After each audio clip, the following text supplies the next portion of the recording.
wangu hapa yangu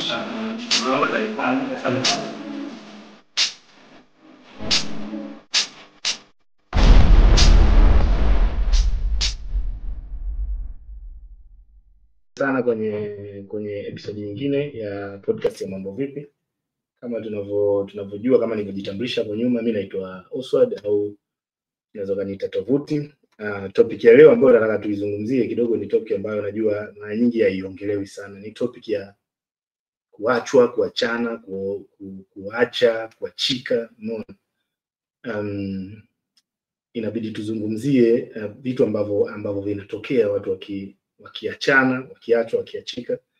Na kilichonisukuma kuongelea hii kitu ni kwa sababu nilikuwa naongea juzi na mtu mmoja hapa Copenhagen ambaye akaniambia toka Januari mwaka huu, nadhani ni watu waliofariki au waliouawa kimapenzi ni watu kama 14-15. Ambapo kawaida, yani zile mauaji ya kimapenzi ambapo kawaida kwa mwaka huwa inakuwa watu 7, umeona, na hiyo na sasa hivi hata mwaka hatujafunga. Kwa ndo nikajiuliza, nikasema hii kitu inakuaje? Kwa sababu najua kwa nyumbani, kwa Tanzania, kwa Kenya pia kumetokea hizi kesi ambazo unasikiliza, huyu sio kachoma moto, huyu kapigwa kisu na panga na mke wake, sio na mume wake. Unaona, ni kwa sababu hii kitu nadhani kama vile inahitaji tuiongelee zaidi, kwa sababu kuachwa, kuachika au kuachana ni kitu ambacho kina maumivu makali sana. Umeona, baada ya kuachwa mtu, I say mwenyewe nikikumbukia memory zangu zile za kwamba ile mtu unakutana naye ambaye yani wewe uko kwenye peak ya kumpenda, yani wewe ndio unampenda mtime huyo, afa na kuacha, yani yeye anakata mawasiliano wakati wewe hauko tayari. Na mara nyingi yani hiyo kitu unakuta inajengwa na hofu. Muda mwingine ni hofu ya kuwa peke yako, kwa sababu unakuta mtu ushazoea kuwa na mtu fulani, ushazoea kuwa na mahusiano, kuwa katika mahusiano. Kwa ile kitendo ya kwamba utakuwa peke yako, unakuta unakuwa uko na hofu kwamba sasa hii peke yangu mimi nitaweza, unaona. Japokuwa unashindwa kusahau kwamba kabla ya hapo uliweza, kabla hapo ulikuwa peke yako, unaona. Japo naelewa kwamba mapenzi bana sio kitu ambacho unaweza kudefine tu kirahisi ukazungumzia kwamba wewe ni kwa sababu ya uoga kwa nani, hapana. Lakini kwa sababu utaona kwamba ile kitu ambacho umekijenga, umejitengenezea, na kwa kama ni tabia hiyo, na unakuta sasa watu wengi unakuta wanachanganya sasa, yani inafika kipindi fulani sasa vitu viwili vinachanganyikana. Kuna ile huzuni ambayo kwamba una huzuni ya kuachika au kuachwa, umeona. Sana inakuwa gani kwenye kuachwa, watu ambao wanaachwa ndio wanakuwa wanapagawa zaidi, umeona. Kwa na wanapoaga sasa, hapo ndio unakuta kuna vitu viwili mtu anachanganya, anakuwa na hasira, lakini hasira tena inakuwa inachanganyika na huzuni. Huo ndio mchanganyiko mmoja wa hatari kishenzi, kwa sababu unakuwa uelewi sasa ni kipi kinakudrive, inakudrive hasira au inakudrive huzuni. Na wengi ambao unakuta anakuwa driven zaidi na hasira kuliko huzuni, ndio wale wanakujaga sasa, unakuta wanafanya vitu kama hivyo, anaenda anamuua ex wake sijui, au anaenda kumwataka, au anaenda kumstalk, anaenda kuchoma nyumba, si kufanya nini. Alafu kuna wale wa huzuni sasa, ambao sasa unakuta kama huzuni ikizidi kuliko hasira, basi unakuta ndio ile mtu mwingine yeye mwenyewe anaenda kujiua, umeona. Vitu kama hivyo, anafanya vile vitu ambavyo vinamhamu yeye mwenyewe, yani anakuwa anajiumiza yeye kabla zaidi ya kumuumiza yule mtu mwingine, au anaweza kujiumiza yeye ili amkomeshe yule mtu mwingine. Ndio ile kama mtu anasema wewe unaenda kujiua, unaona, unafikiria kwamba eti ukijiua utamkomesha yule mtu ambaye amekuacha, unaona bwana. Na hivi ndio hivyo vitu vyote vinakuwa vinatokea wakati mmoja. Lakini sasa kuna wengine sasa wanakuta akipitia situation kama hiyo, na hivi vitu vingine tunaongea, unajua vinakuwa vina relate, yani unakumbuka na wenyewe situation ambayo ulikuwa nayo, unaona hizi points za kweli. Kuna ile unakuta unakosa usingizi, umeona. Unakosa usingizi, unashindwa kula baada ya kuacha. Yani umeachwa, afu ndo pale kitu imenoga namna hii, sasa unakuta yani kila kitu ndio ile mtu anakuambia nikinywa maji na kuona kwenye glass. Umeona, na sio kitu tunaongea kama kitu cha kuchekesha, lakini yani ukiwa huko katika hiyo time mwenyewe ni kitu kigumu sana. Umeona?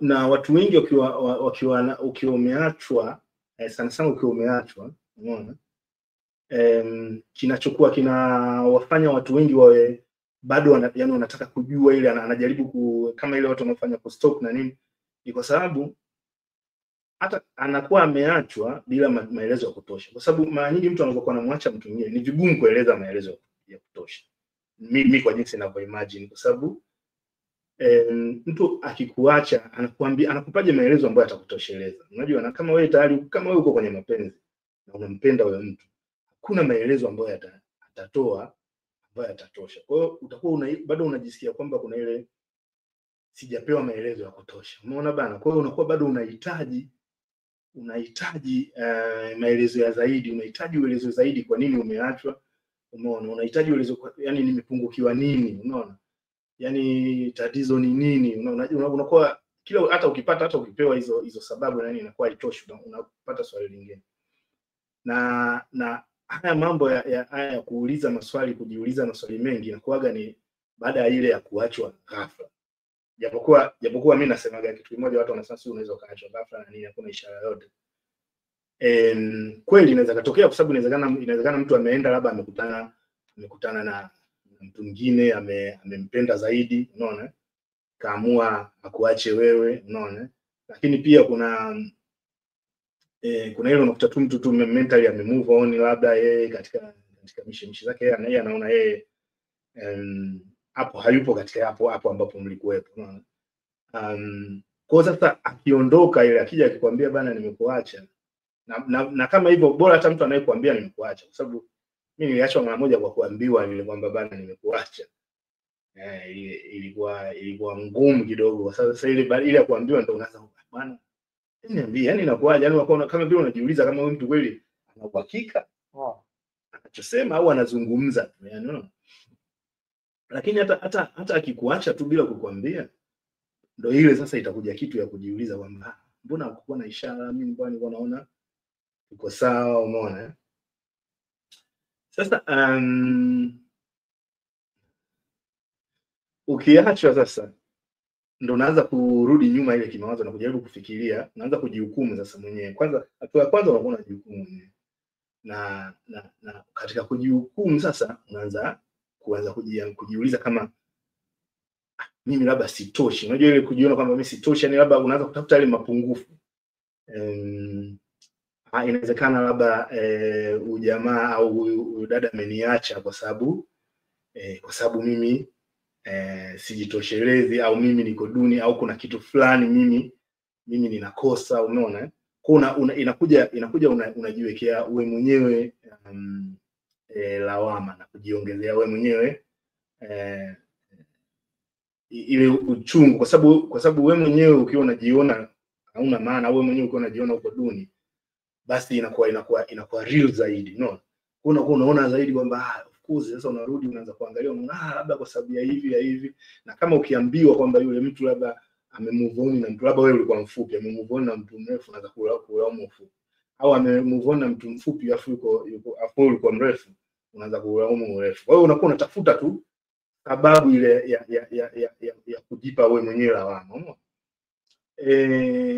Na unakuwa sasa unajaribu kukumbuka yale mazuri ambayo yalitokea katika mahusiano, na hii ndio inatesa sana watu wengi, kwa sababu unakuwa unajaribu kukumbuka yale mazuri yaliyotokea, na yale mazuri sasa yaliyotokea ambayo mlikuwa nayo, ambayo ni mazuri, unaanza kuona kwamba unatamani kama, yani unakuwa unajiuliza kama yule mwenzio kama ina maana alikuwa yaoni au vipi, na wewe inakuja lile swali ya kujiuliza kwamba ina maana haya mazuri ambayo yalitokea sitakuja tena kuyapata tena, unaona. Kwa unakuwa na ile feeling ya loss, unaona.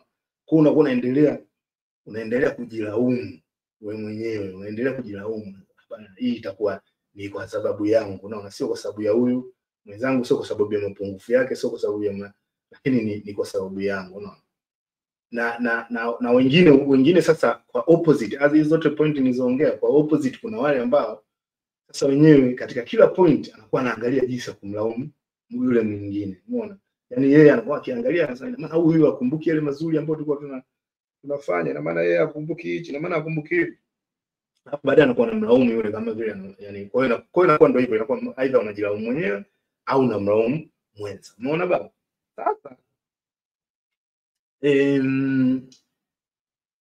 Sasa ukija kuangalia sasa, hapo ndo unakuja unagundua kuna kitu kimoja kwenye haya mapenzi, wanasema kuna heartbreak na rejection. Sasa heartbreak ni ile kuvunjika moyo, imetokea sasa, umeachwa,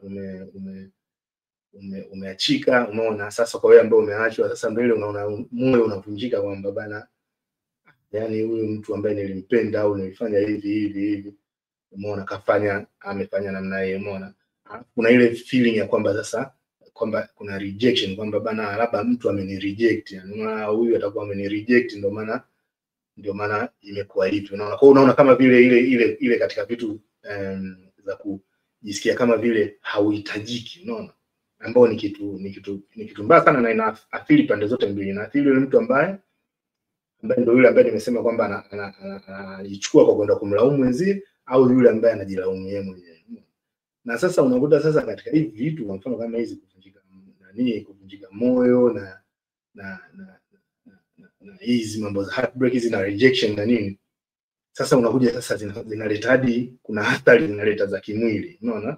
Unaweza usizifeel hivi, lakini mwisho wa siku unaona ndio ile, unakuta mtu umechoka, umeona, unashinda ndani, unataka ulale, umeona, inabidi muda labda uende kazini, unashindwa kwenda, labda mnafanya mazoezi na wenzenu, labda huwa mnakutana mfanye kitu fulani, unashindwa fanya, kwa sababu sasa ile kuvunjika moyo kuna physically kunakuja sasa na kwenyewe kunakuja kuathiri mwili. Physically unaanza kujisikia certain way, na inaweza ikawa mbaya zaidi hadi ndio hiyo kama nilivyosema, ikaathiri kazi yako,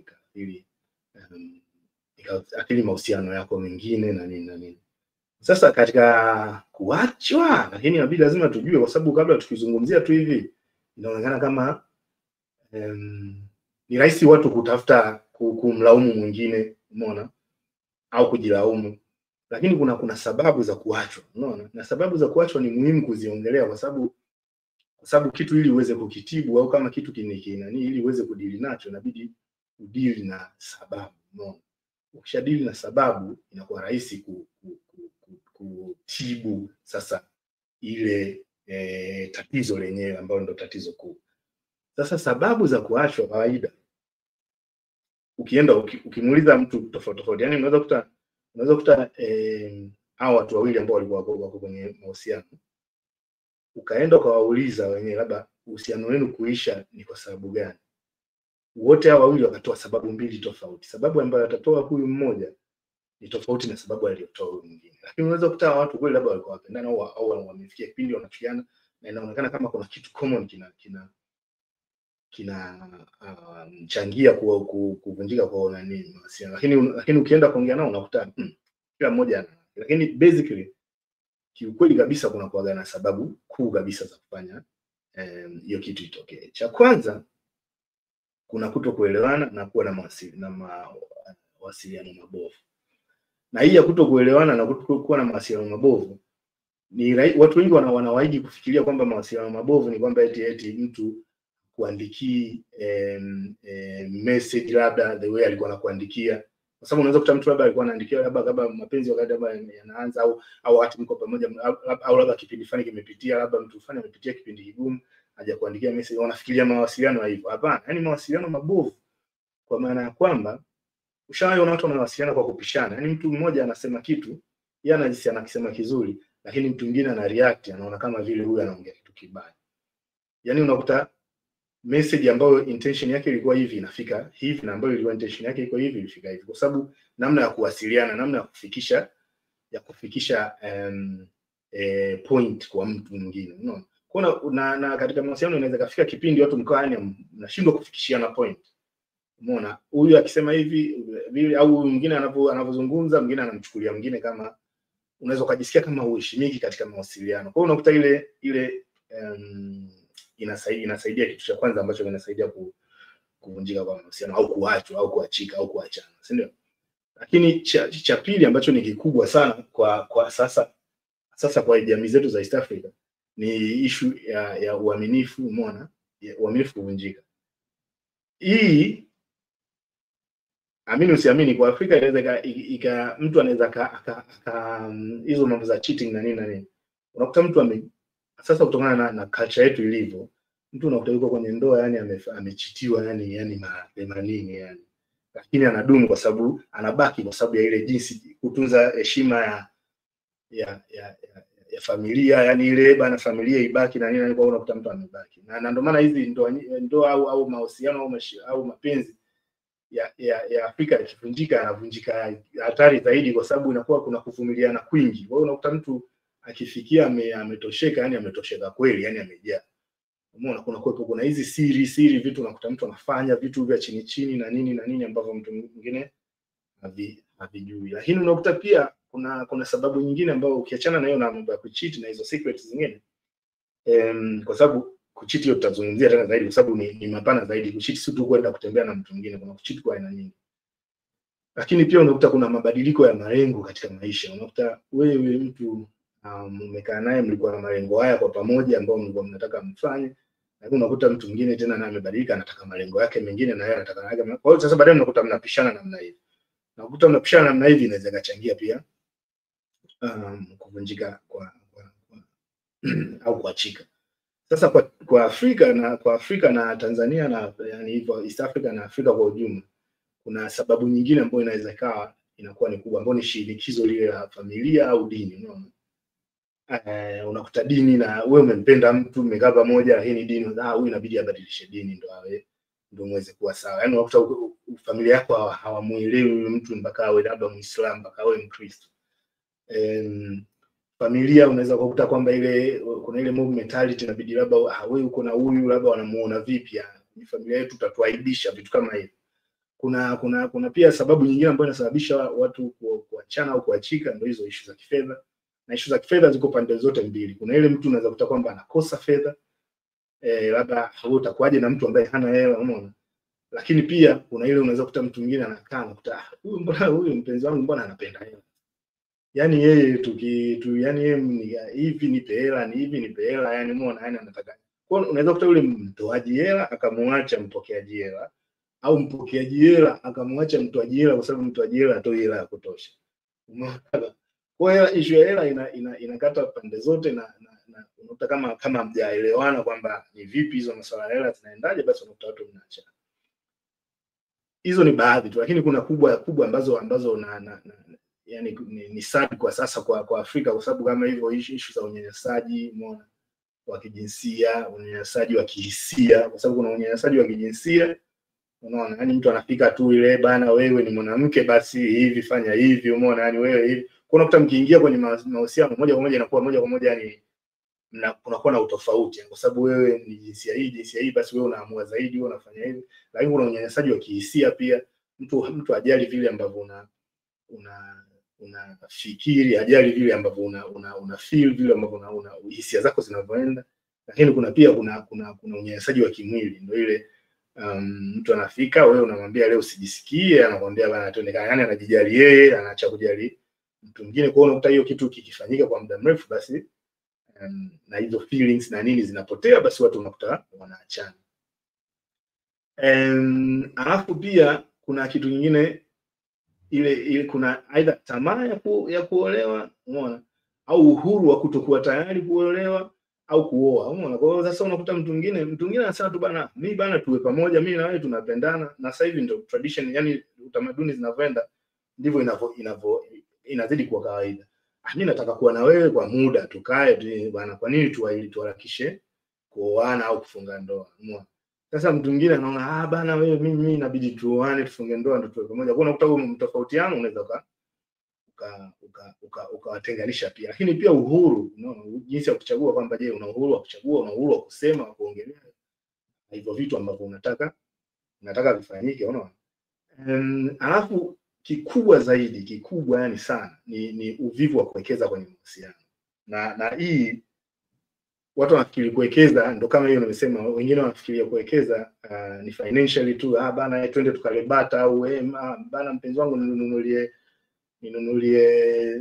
viatu sijui, au ninunulie simu na nini. Yani ule sio asilimia kubwa. Uwekezaji ni ile kuwekeza kuwepo present, yani kwamba unakuwepo emotionally, unakuwepo kimwili, unakuwepo yani kuonyesha unajali, unaona. Kwa hiyo sasa ile uvivu unakuta watu wengi unakuta hawawekezi kwenye hiyo, yani wanakazana tu katika ile physically kwamba tuko wote basi, kama kwa sababu tuko wote basi, unaona.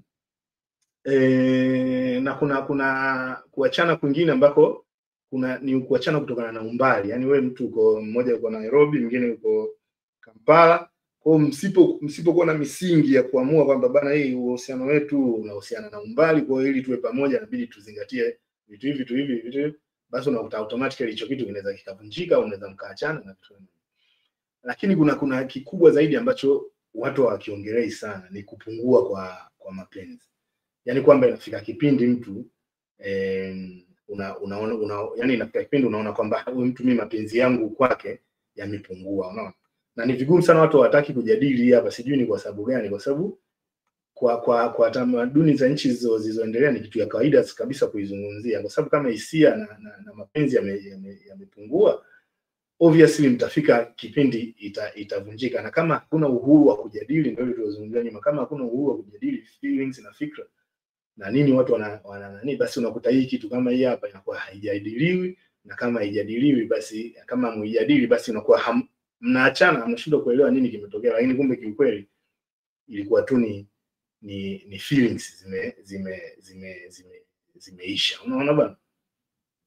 Sasa watu wakiachana, watu wakiachwa, reactions zinakuwa vipi? Kwa sababu hiyo ndio kitu ya muhimu kuongelea, kwa sababu utavyo react ukiachika, utavyo react unapomwacha mtu au nini, ina impact kubwa sana katika jinsi gani yani ule kuachana kwenu utakuwa, unaona. Kwa sababu reaction, watu wana react kwa namna tofauti. Unakuta mtu mwingine kwamba akiachika tu anataka hapo kushughulikia kurudiana. Sasa umeachika tu hapo unataka kushughulikia kurudiana, yani mara nyingi inakuwa sana inakuja ku result. Sasa hiyo kitu ina result sasa katika ile kushughulikia ile kurudia kuwepo pamoja inakuwa ngumu zaidi, kwa sababu yani wewe unataka hapo tu urudiane, yani maana kuna vitu vilichangia hadi hapa mkafikia na kuachana. Kwa hiyo sasa inabidi uvifanyie kazi kabla ya kutaka tu mara moja kurudiana, unaona. Kuna issue nyingine unakuta mtu hizo reaction zingine, mtu akiachana na mtu hapo dakika 2-3 unakuta yuko kwenye social media anamfuatilia ex wake, unaona bwana, ameenda wapi, amekula nini, yani yuko yani anafuatilia ex wake anafanya shughuli gani, unaona. Ndio reaction nyingine. Wengine wana react hivyo, wengine ndio hivyo, wengine wanataka kurudiana moja kwa moja, wengine anafika ngoja kwanza sasa nikajue huyu jamaa. Kwa hiyo muda wote unafanya nini, anakufuatilia, unaona. Na kuna ambao sasa wanalia, wakitoka hapo mmetoka kuachana, reaction yao ni kwamba unakuta tu anaenda analia, kazake huko chumbani, analia kwa siri, aidha analia kwa siri au analia hadharani. Wengine hawawezi, anaenda anatafuta marafiki, anakaa nao, anawaambia jamani, bana mimi leo bana hiki na hiki kimenitokea, unaona, anaongea nao. Lakini kuna wengine anaenda kwa siri, anakaa zake chemba analia, unaona, au anahuzunika, unaona. Na wengine wengi ambao sasa wa mistake kubwa, wengine wanachofanya ni kwamba akitoka tu ameachwa anaenda kwenye rebound relationship, yani hapo yani ile ameacha anaenda anatafuta mtu mwingine, unaona. Kwa hiyo ile inakuwa ni kama ile kutafuta rebound relationship kwa hasira, kwamba ameachana huyo anatafuta. Nao watu wengi sana wanakutaga wakifanya kitu kama hicho, unajikuta sasa huko kwenye matatizo, kwa sababu watu wanaenda wanakuwa abuse, na watu wakishajua kwamba huyu ametoka kuachika, huyu wanaweza wakakuwa abuse na vitu kama hivyo, unaona. Kwa sababu hata zile maamuzi unaofanya yanakuwa sio rational, unaona. Na kuna wengine ambao sasa unakuta ikitokea kitu kama hiyo, kitu ya kwanza anachoona ni kwamba yani anaona kama vile dunia imepasuka afu yeye amezama ndani, yani anaona kama vile sasa dunia yeye haimfai. Kinachotokea sasa ni kwamba anajitenga na marafiki, anajitenga na familia, unaona, yani anaenda anajichimbia chimbo. Kwa kila mtu ana react tofauti na haya mambo, unaona. Kwa mwingine anaenda anaachana na familia, anaachana naye, anaenda anaingia chimbo, anaona kwamba hiyo ndo namna ya kudili nayo. Kuna hawa sasa wengine ambao sasa yeye ni kwamba yani ukishafika kwamba mmeachana labda, papa umefika umeniambia mimi bana umeniacha, yani kitu ninayofanya naanza hapo hapo kukuandikia message na kufuta. Unajua zile unafika hivi unaamka usiku hivi unakuta mtu ameandika message kama 8 alafu zote delete asubuhi. Yani wewe mtu anakuwa anajiongelesha yeye mwenyewe usiku. Unaona, message futa, message futa, message futa, au akikuandikia tena message ndefu tena papa futa. Na yani hiyo inakuwa na watu wengine ndio namna ambao wanadili nayo, kwamba yani anaona hivyo, akishafanya hivyo, akishaandika, kwa sababu kile kitu akishakiandika, akishakitoa mwilini, amekiandika pale, hata kama hujakisoma kimeshatoka. Kwa hiyo ni namna yake ya kureact. Na kuna wengine ambao yani reaction yao sasa unatatua anakuwa na hasira na kila mtu. Baada ya kuachana na mtu huyo hapo, basi yeye yani kila mmoja anamkasirikia. Ukija wewe yani ukija kichwa tu anakulipua yani. Lakini ukijiuliza kwamba anakulipua sio kwa sababu ya kosa wewe ulilofanya, bali kutokana na vitu ambavyo yeye mtu anavipitia. Na wengine pia unakuta mtu mwingine akifikiria akitoka tu kuachwa, unaona, au akitoka kuachika, kitu cha kwanza anaanza kufikiria, anaona yani mimi bwana sipendeki, unajua, yani nani atanipenda mimi, unajua, anaanza yani kuona kama vile anajiona kama vile yeye hana maana, umeona. Na nayo ni reaction nyingine, unaona. Na kuna wengine sasa ukiachana tu na ile kujiona kwamba yeye anajiona yeye hana maana na nini, lakini unakuta moja kwa moja anaanza kujilaumu yeye mwenyewe na kulaumu kila kitu kilichomzunguka yeye, unaona. Yani anaweza kulaumu hadi viatu vyake, anaweza kulaumu hata nani, nayo ni reaction ya kuachika, unaona. Sasa wengine sasa ikitokea tu ameachwa au ameachika, hapo anaanza kujaribu kuweka mambo sawa, unaona, bila kujali kwamba huyu mtu mwingine aliyeniacha au aliyeniacha iko vipi. Yani hapo anaanza kushughulikia kuweka mambo sawa, kwamba bana labda ngoja huyu labda aliniacha kwa sababu labda sifanyi kitu hiki, labda yani anaanza kujaribu kufix vitu, yani unaona, anaanza kujaribu kufix kitu haraka ili arudi katika ile state ile ya mwanzo, bila kujua kwamba bana ile state ya mwanzo ile inawezekana ilikuwa na sababu nyingine kabisa za yeye kutoka katika ile mapenzi. Sasa namna ya kukabiliana na haya maumivu, kwa sababu ndio kitu ambacho watu wengi wanakuwa waelewa, wanashindwa yani inabidi sio wanashindwa kwa sababu hakuna mtaalamu wa hivi vitu, unaona, lakini lazima kuna namna ya kukabiliana na hivi vitu. Sasa unakabiliana navyo vipi? Utanisamee leo joto kweli nje huko, yani leo kama tuko Ilala. Kwa namna ya kukabiliana na maumivu tunakabiliana nao vipi? Kwa hiyo sasa inabidi sasa kuna wakati mwingine unatakiwa inabidi ufanye maamuzi, na maamuzi hayo inabidi ufanye ni kujipa muda, umeona? Ujipe nafasi ya kupona, nafasi ya kuheal, ujipe healing time, kwa sababu kila kitu kinakuwa poa baadaye utani. Umeona, kwa sababu kama najua wote mnaoangalia mmeshaipitia hiyo kitu, na hata mwenyewe shaipitia, unapita maumivu fulani unaona kama vile hayaji kupona. Lakini bwana time, yani kila kitu kinapona, yani kila kitu, umeona. Wakati mwingine unakuta watu wengine labda unakuta anahitaji kujieleza na kutoa yani yale ya moyoni. Kwa hiyo kama unaona wewe ni kitu ambacho ndio unatamani kufanya, basi unaweza ukajiandikia tabarua mwenyewe, yani unaweza ukatafuta kujielezea hisia zako, ili kwamba usio lazima uende kuongea na mtu mwingine. Unaweza ukatumia muda huo kuandika barua zako au kujiandikia hisia zako, ili uweze kuondoa ile kitu yani na kuiweka nje. Lakini pia ni kizuri sana kuongea na marafiki au kuongea na mshauri au rafiki au mtu fulani ambaye labda anaweza kama mtaalamu wa ushauri na vitu kama hivyo, kujaribu kuongea ili kuona kwamba, kwa sababu mara nyingi kuna ile feeling ya kwamba una kitu kikitokea unaona kama wewe ndo wa kwanza, yani kama vile wewe kilichotokea ndo akijai mtokea mtu mwingine.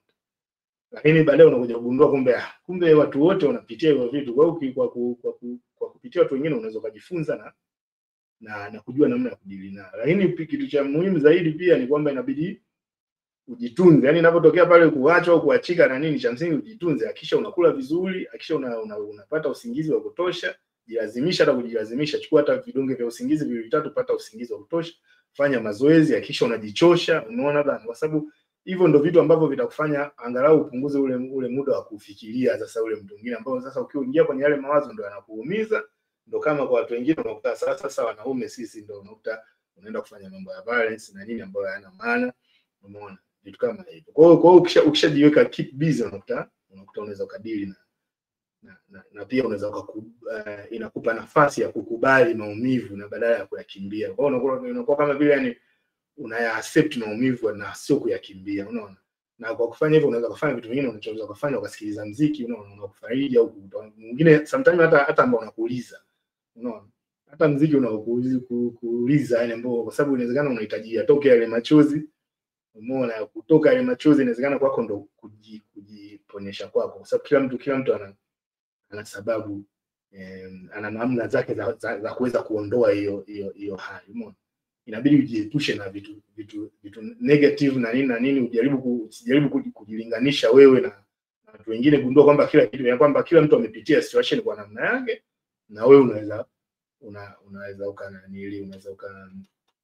ukadili nao. Lakini kitu kikubwa zaidi ni kwamba inabidi uweke mipaka sasa na wewe ex wako, kwa sababu kama wewe ambaye ndio umeachika sasa na bado unampenda, inabidi ujitahidi kuweka mipaka. Hizo mambo za kwenda si WhatsApp si wapi unaenda kuangalia nini kwenda kujiumiza, kwa sababu mara nyingi mtu akikuacha kwa yeye amesha move on, unaona, yani anafikia mkuacha amesha move on. Kwa hiyo wewe utakuwa huku unaendelea kuteseka wakati yeye mtu amesha move on. Kwa hiyo inabidi tu ni kujitengenezea mipaka nini, kama ni maongezi ya badilika au maongezi ya kawaida, kwa sababu inawezekana watu wengine unakuta mmeachana lakini bado ni marafiki.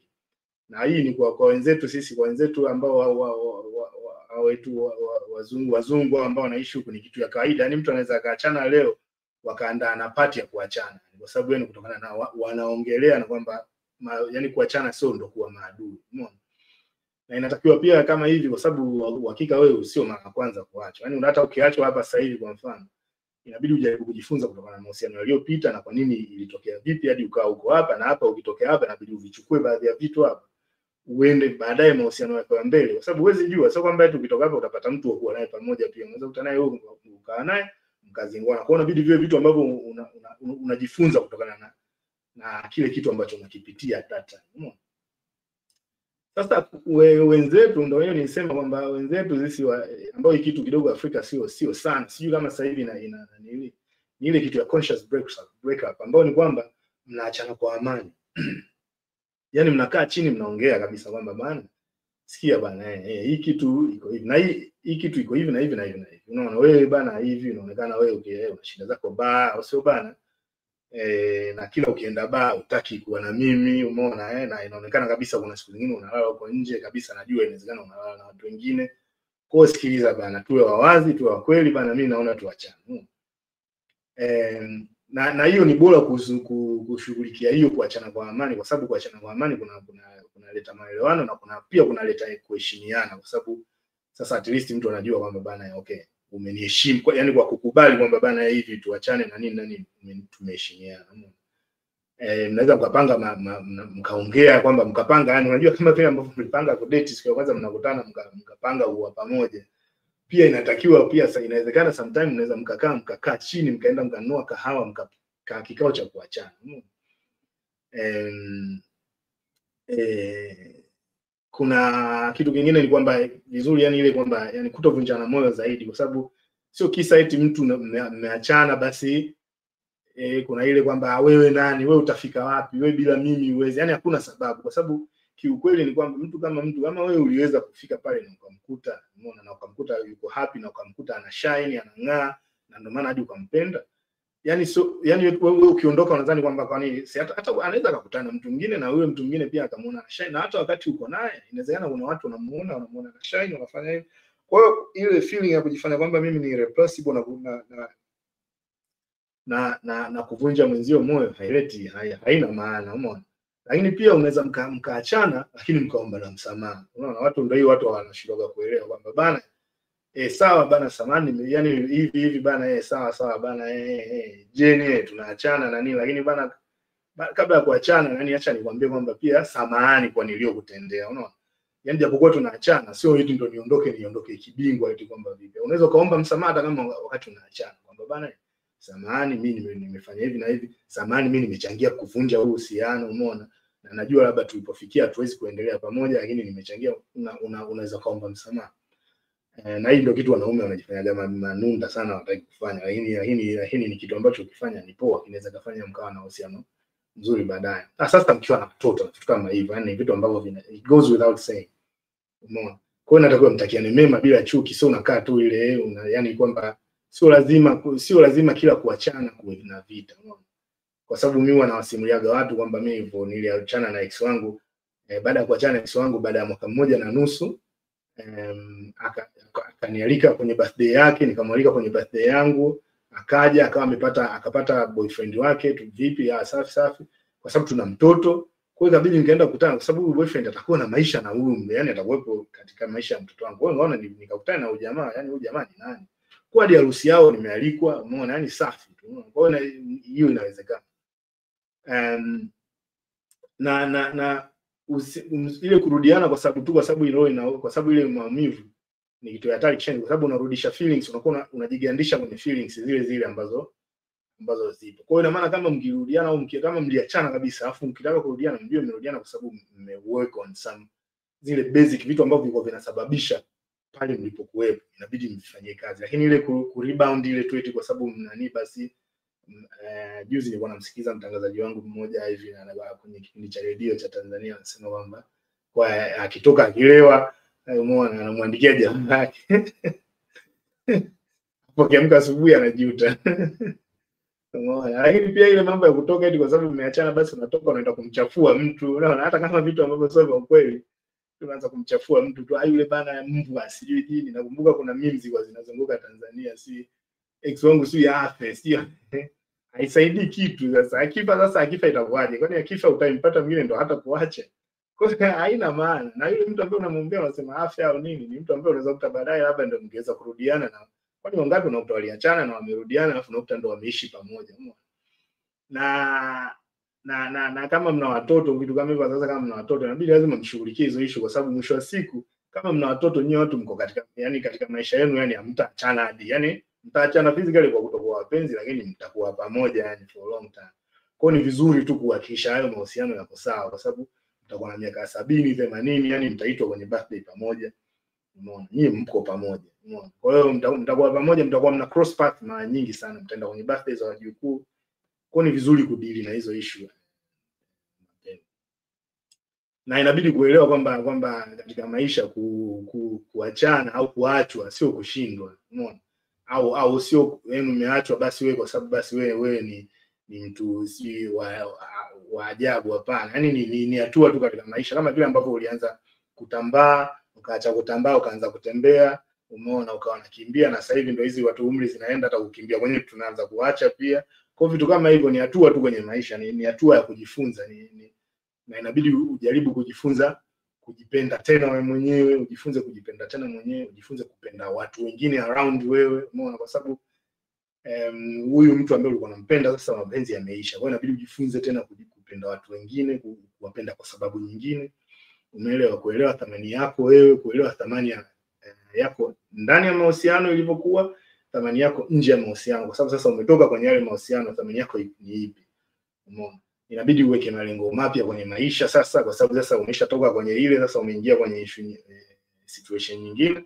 Malengo yale ambayo ulikuwa nayo katika yale mahusiano hayo unakuta hayako sawa. Sasa muda huu sasa ndio muda wa kuset malengo mengine sasa, ambao kwamba je, sasa naingia katika unknown nyingine inakuaje, umeona, na kuwa na malengo gani, umeona. Na inakuwa na subira kwenye hiyo rebound hiyo, kusema unataka tu moja kwa moja kwa sababu umeachika basi utafute mtu mwingine kama kulipiza.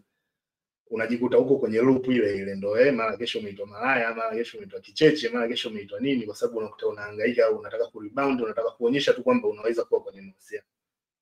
Yani hakuna hasara au hakuna faida sana kusema huko kwenye mahusiano kama mahusiano yanafanyika, umeona. Kwa hiyo ni vizuri kujipa nafasi na kujitengenezea mazingira ya kuwa free zaidi hata kwenye mahusiano yanayokuja. Na hakikisha kwamba marafiki zako sasa wanakuwa na nafasi ya kwanza katika maisha yako. Yaani baada ya hapo sasa jaribu kuweka marafiki kwanza. Yaani hata ukikutana na mtu jaribu kutengeneza urafiki kwanza kabla ya kukimbilia kwenye issue ya mapenzi tena. Unaona? Urafiki kwanza, kwa sababu mara nyingi marafiki hawaachani. Yaani ukitaka kuangalia watu wengi waliokuwa hata kama sijui imekuaje, inaweza kutana labda sio hata watu hawajaoana hawajafanya, lakini marafiki hawaachani kwa sababu marafiki mnakuwa mnaelewana. Kwa hiyo unajaribu kuweka ile kuangalia zaidi katika kutengeneza urafiki zaidi kabla ya mahusiano.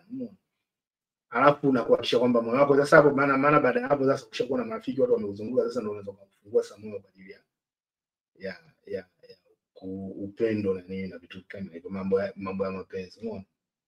Lakini pia katika ile wakati unapopitia maumivu yale, hakikisha hayaendi tu hivi bila sababu. Unajua, hakikisha kwamba utayatumia yale maumivu uliyopitia aidha kwa kuwafundisha watu, kuwaelekeza watu, yani yawe na mchango pia kwa watu wengine. Unaona?